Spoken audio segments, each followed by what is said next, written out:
Right now, there are background concentrations of red tide around Pinellas and Hillsborough counties, but we're not talking about anything like what we saw earlier this year, so no need to worry about that. But tons of debris was picked up off our shoreline and our waterways this summer during the height of the bloom. 1,800 tons of red tide related debris was found and picked up in Pinellas County alone. In Hillsborough, they collected nearly 6,000 pounds of dead fish around Apollo Beach.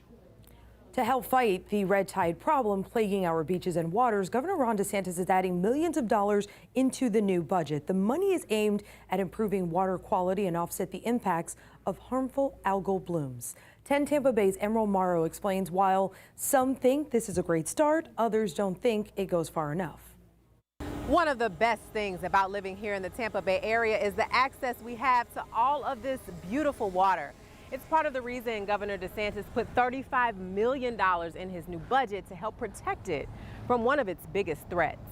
It's uncomfortable to sort of be so cheerily optimistic and excited when you see devastation happening from a red tide or a blue-green algae bloom. But we really are sort of in the renaissance of an environmental movement here in Florida. And experts say $35 million in the new budget is a good start. $15 million for technology and short-term fixes to help clean and prevent harmful algal blooms.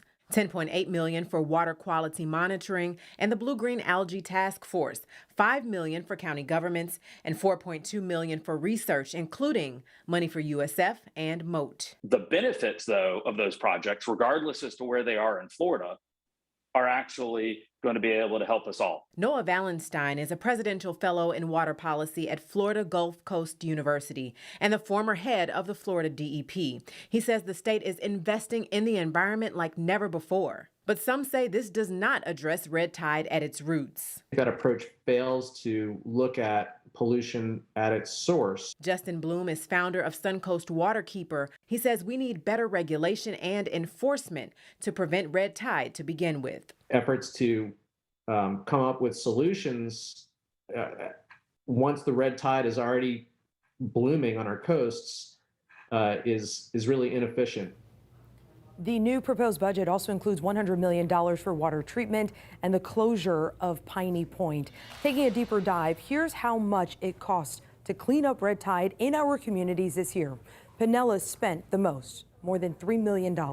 In Sarasota, it cost $4,200. Hillsborough County spent roughly $1,400, more than what they already factored in their operating budget.